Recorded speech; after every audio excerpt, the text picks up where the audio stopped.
When you hear the words survival horror, the first game that usually comes to mind is Resident Evil.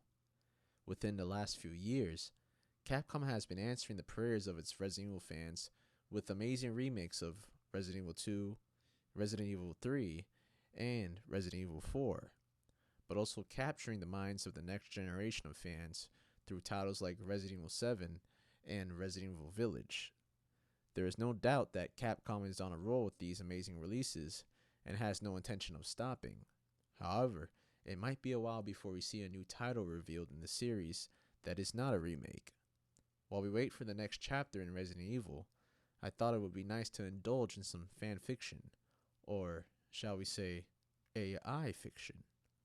I asked ChatGPT to create a detailed plot for Resident Evil 9, and this is what it came up with.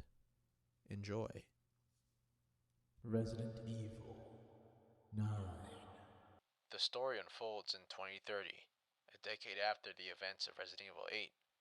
The world is slowly recovering from the biohazard incidents caused by the mold and the resurgence of various bioweapons.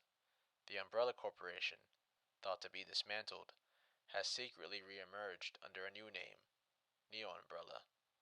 The organization has developed a new strain of the T virus, the Nemesis virus, with the ability to enhance and control the abilities of bioweapons. This virus is accidentally released, leading to a global outbreak of unimaginable proportions. Protagonist Chris Redfield, a seasoned BSAA operative who is investigating the sudden resurgence of bioweapons. Jill Valentine, Chris's partner, now working as a freelance bioweapon consultant. Ethan Winters, the protagonist from Resident Evil 7 and 8, drawn back into the nightmare as he discovers his connection to the new virus. Ada Wong, a mysterious operative with her own agenda, weaving in and out of the shadows. Antagonist Dr. Veronica Huxley, the brilliant but twisted scientist behind the Nemesis virus, seeking to create the ultimate bioweapon. Victor Krovac, the enigmatic leader of Neo Umbrella, with a personal vendetta against Chris and Jill. The Nemesis virus is accidentally released in a major city, causing chaos and turning the population into monstrous creatures. Chris and Jill are dispatched by the BSAA to contain the outbreak, while Ethan is drawn in after discovering strange occurrences related to his past. The virus spreads rapidly, with multiple outbreaks worldwide. Ethan, Chris, and Jill realize that Neo Umbrella is involved and join forces to uncover the conspiracy behind the new virus. Ada Wong, with her own motives, occasionally assists and hinders their progress. As the story progresses, the protagonists uncover a connection between the Nemesis virus and Ethan's origins. The virus has the potential to unlock dormant abilities in certain individuals, including Ethan, leading to a personal struggle for control. The group discovers that Neo Umbrella has created a powerful bioweapon, codenamed Nemesis Prime, capable of adapting to any situation. They must race against time to stop the organization from unleashing this creature on the world. Along the way, Ada's true agenda comes to light, revealing a complex web of alliances and betrayals. Dr. Huxley's motivations are explored, blurring the line between villain and victim. The story builds to a climactic showdown at Neo Umbrella's secret headquarters. The protagonists face off against Nemesis Prime, confronting personal demons and making sacrifices to prevent a global catastrophe. In the aftermath, the surviving characters grapple with the consequences of their actions.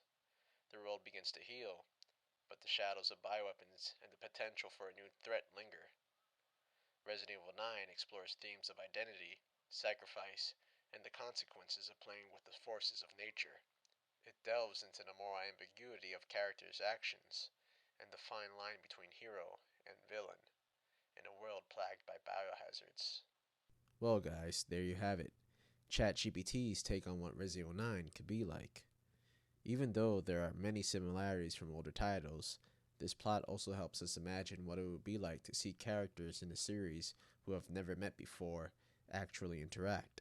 For example, having Ethan Winters make a return from beyond the grave, or whatever you want to call it, from where we left off in the Shadows of Rose DLC, would be very interesting. But what would fit even better as if his daughter Rose would return instead, with the seasoned veteran Chris Redfield and his longtime partner Jill Valentine. The idea of bringing Jill back into the fold in a Resident Evil game where the new virus is named after her pursuer from Resident Evil 3 is a nice Easter egg that could play off of her PTSD from past events. Speaking of the virus and its potential to unlock dormant abilities from certain characters, would prove to provide a challenging turn of events, especially during gameplay. Just imagine if during a co op section of the storyline, the character you trust to have your back can suddenly turn against you without warning. This has the potential of increasing the stress and horror factor during gameplay, since you would never know when your friend could turn foe. Many of the elements of this storyline are similar to, let's say, Resident Evil 6, which was not the most popular title, but if refined properly, could make for an amazing experience as long as the elements of horror are strongly implemented. The ability to make choices that affect the turn of events in game, like how we were able to in the original Resident Evil 3, would add to the replayability of the game, but also engage the player even more, knowing that our choices could affect how the story ends. Also imagine if we do not get an ending that resolves with a hero's victory, but rather one where things are made far worse, throwing the world into an apocalyptic event and forcing our characters into a world of constant survival with no rest. Well, guys, I hope you enjoyed the video. If you would like to see more like this one in the future, please drop a like and subscribe. I will see you next time, and thank you for watching.